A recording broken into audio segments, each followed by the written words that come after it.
Assalamualaikum warahmatullahi wabarakatuh. Ketemu lagi di Doloreng ya.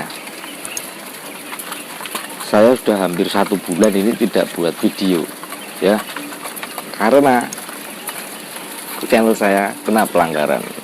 Oke, yang belum BPJS silahkan BPJS dulu. Bayarnya pakai jempol dan subscribe.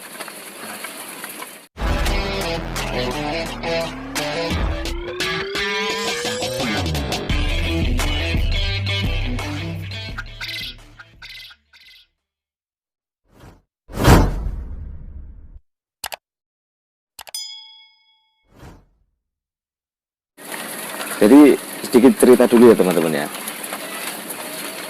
Kemarin itu saya tidak buat video, itu channel saya kena pelanggaran. Kenapa? Karena akun Google AdSense saya itu terkait dengan YouTube yang bernama Endok Loreng Family. Dan Endok Loreng Family itu isinya adalah dokumentasi tentang video anak-anak saya semua. Maksud saya itu biar nanti setelah dewasa itu mereka bisa melihat kenangan-kenangan waktu mereka kecil. Tapi tanpa saya sengaja, saya mengabadikan video itu yang ada video anak-anak saya pas lagi mandi, itu telanjang. Dan itu ternyata merupakan pelanggaran juga. Padahal cah cilik loh ya. Tapi YouTube tidak tahu itu, tidak mau tahu lah. Saya ngerti nih wong udah pelanggar. Dan hasilnya akun AdSense saya terblokir. Akhirnya iklan saya dihapus. Dan saya kena dispensasi, tidak bisa upload video. Itu berapa minggu ya? Sekitar 3 minggu ya. 3 minggu tidak bisa upload video. Oke. Ya. Saya terima kasih untuk teman-teman semua yang sudah mendukung channel saya ini sehingga bisa berkembang. Jangan lupa yang belum subscribe sekarang subscribe dulu ya. Wes. Masuk ke topik pembahasannya. Kali ini kita akan membahas mengenai milih puyuh yang tepat supaya kita tidak rugi. Terak puyuh, nek milih puyuh ora tepat, tak jamin bangkrut. Ya, yang pertama, kalau kita memilih puyuh itu, kita boleh ngomong angel men ya. Kita amati dulu. Kita jual telurnya itu nanti apakah butiran atau kiloan. Kalau jual telurnya kiloan, kita bisa pelihara dengan puyuh peksi yang besar itu. Nanti untuk telurnya kiloannya itu jumlahnya sedikit. Tapi kalau kita jual butiran, jangan pakai peksi. Wongko peksi. Mangane akeh. Boros bos peksi itu. Muane gede-gede sak meneh lho. Iku ora manuk lho Mas aku. Pitik. Burung puyuh peksi itu sangat besar sekali. Jadi kalau kita jual butiran telurnya itu tidak masuk karena boros dipakan. Peksi itu boros dipakan, tapi telurnya besar-besar. Padahal kalau kita jual telur puyuh itu butiran, bakule kita gak peduli meh ndongmu gede ndok jenis burung peksi atau lokal, dia tidak mempedulikan itu. Yang penting ditaruh di dalam kerat itu pantes lah, perang sini sebenarnya dilenggun kedus itu cek pantes, ora cilik banget kayak ndok cecek gitu. Tapi kalau telurnya peksi itu diwadahi di dalam kerat itu, dia bisa pecah karena terlalu besar telurnya ya. Kemudian memilih puyuh disesuaikan dengan kebutuhan telur di pasaran ya, itu yang pertama. Dan yang kedua, kalau kita sudah selesai memilih puyuh, kita harus pilih pakan yang berkualitas. Larang apa-apa. Kenapa saya penyaranan untuk pakan yang berkualitas? Karena untuk mendapatkan keuntungan yang lebih, kita harus mencampur pakan dengan bekado. Ya. Nek pakanmu murah, mbok campuri katul, Ya manukmu untuk gizi kondi ya. Lebih baik pakannya mahal tapi kita bisa mencampur dengan campuran bekatul yang dosisnya lebih tinggi. Nanti hasil telurnya akan tetap bagus.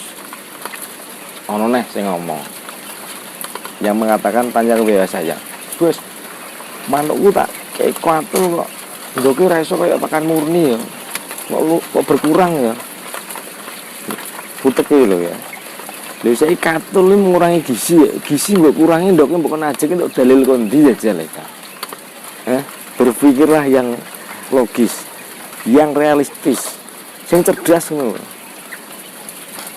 Mikirnya aja produksi ndok ya. Hasil pencampuran pakan dengan bekatul itu menghasilkan telur berapa butir sampai habis pakan campuran itu. Gitu ya. Jangan bandingkan sehari pakai campuran dapat 85%, kemudian bandingkan dengan yang pakai pakan murni dapat 90%. Kok beda ya bos? Ya beda, jelas beda. Pakan murni dengan pakan campuran hasilnya jelas beda. Tapi kita bisa bandingkan dengan sekali kita mencampur itu mendapatkan telur berapa butir. Nah, yakin nih sing cek komen terus, yang cek takon terus toh, ini mesti rung praktek. Karena kebanyakan dari teman-teman itu belum mempraktekannya. Dia hanya bertanya saja. Wis kakean teori. Tekok. Makanya kalau berternak puyuh itu jangan kebanyakan teori. Kalau kebanyakan teori, akhirnya nanti kita hanya pacuannya dengan teori saja. Terus teori itu akhirnya tidak berbuat. Tengok. Akhirnya nanti kita ketakutan sendiri dengan teori yang kita pikirkan. Padahal teori itu dengan kenyataan yang ada di lapangan berbeda jauh. Beda ya. Teori dengan kenyataan yang ada di lapangan itu berbeda. Ada lagi yang bertanya ke WA itu, "Bos, ajari dong caranya beternak puyuh." Lah aku terus kan jawab piye lah pertanyaan ngono kuwi. Lu tak jari ngantek gawe kandang nganti ngendok, Bro. Cangkemku murah, Bos. Sariawan jeblak cangkemku. Lah kuwi meh takon carane ternak puyuh apa meh ngerjani aku. Lah aku jawab kuwi iso dina ora bar. Aku mrokecek ke radio setel. Ya, mending nek ngomong. Kuwi ngetik, Bos, ngetik. Nek belum telepon tak jawab gampang. Kuwi ngetik kok. Aku gripis toh, Bos. Ya tak jawab saja. Ngene manuk puyuh ya dingoni pakani ngendok, ndoke dol, metu teleke timpal, mbak. Wis, ngono aja kan. Kalau bertanya itu yang spesifik. Jangan bertanya, "Bos, carane ngoni manuk puyuh piye ya?"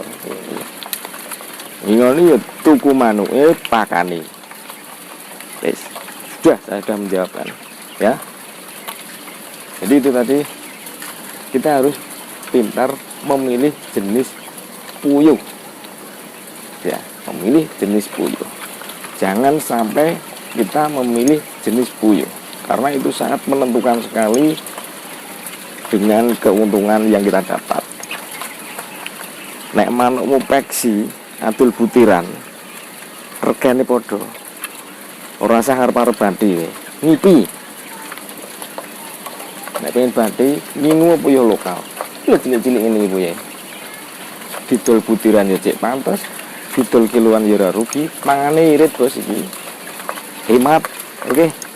Gitu aja teman-teman ya. Semoga bermanfaat apa yang saya omongkan. Semoga bisa bermanfaat untuk teman-teman semua dan berkah untuk kita semua dan keluarga. Oke. Assalamualaikum warahmatullahi wabarakatuh. Salam sukses. Oke.